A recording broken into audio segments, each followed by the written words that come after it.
Hello everyone, রোশনাই ধারাবাহিকের আজকের পর্বে শুরুতেই দেখতে পারবেন সাধু বাবা এবং তার কিছু সঙ্গীরা রোশনাইকে নিয়ে তাদের গ্রামে যায় এবং সেখানে গিয়ে ঠাকুরের কাছে সবাই প্রার্থনা করতে থাকে যাতে রোশনাইয়ের জ্ঞান ফিরে আসে। এমনকি সেখানকার মহিলারাও রোশনাইয়ের সেবা করতে থাকে, তার জন্য প্রার্থনা করে, তার চোখে মুখে জল দেয় যাতে রোশনাই সুস্থ হয়ে যায়।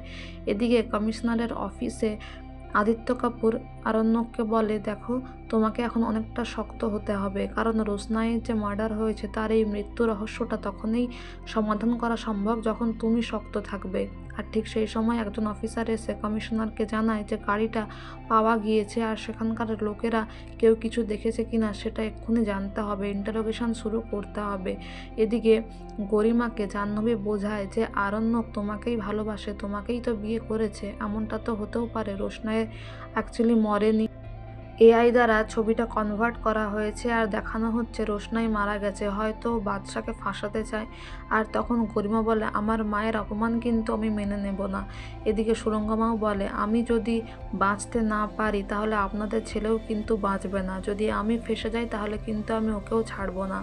এদিকে সেখানকার সাধু বাবা এবং গ্রামবাসীদের প্রার্থনায় রোশনাইয়ের জ্ঞান ফিরে এলে সেখানকার মহিলারা রোশনাইকে গরম দুধ এনে দেয় এবং তাকে সেবা যত্ন করে। আর সকালে সাধু বাবা রোশনাইকে জিজ্ঞাসা করে তার পরিচয় কি, সে কোথায় থাকে, কোথা থেকে এসেছে। রোশনাই মনে করতে চাইলেও তার মাথায় প্রেশার পড়লেও তার কিছুই আর মনে পড়ে না। এদিকে সুরঙ্গমা গরিমার বাড়িতে অফিসাররা সবাই মিলে আসে ইন্টারোগেশনের জন্য এবং কমিশনার স্যার গরিমা সুরঙ্গমার ফোন চায়, তারা ইনভেস্টিগেশন করবে তাই জন্য।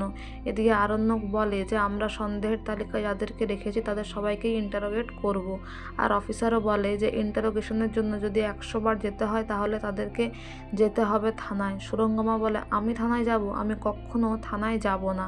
আর গরিমা বলে, আমি কিছুতেই ওই মেয়েটাকে মারিনি, যদি মারার থাকতো অনেক আগেই আমি ওকে মেরে ফেলতাম। এই কথা শুনে কমিশনার বলে, আপনাদের মা মেয়ের কথা শুনে বোঝাই যাচ্ছে যে ওই মেয়েটাকে আপনারা পছন্দ কিছুতেই করতেন না। তখন সুরঙ্গমা বলে, আপনি যদি বাবা মা হতেন আর আপনার মেয়ে জামাইয়ের সংসারে যদি অন্য মেয়ে থাকতো সেটা কি আপনি পছন্দ করতেন? তো বন্ধুরা, এই ছিল আজকের রোশনাই ধারাবাহিকের update. Thank you for watching the video.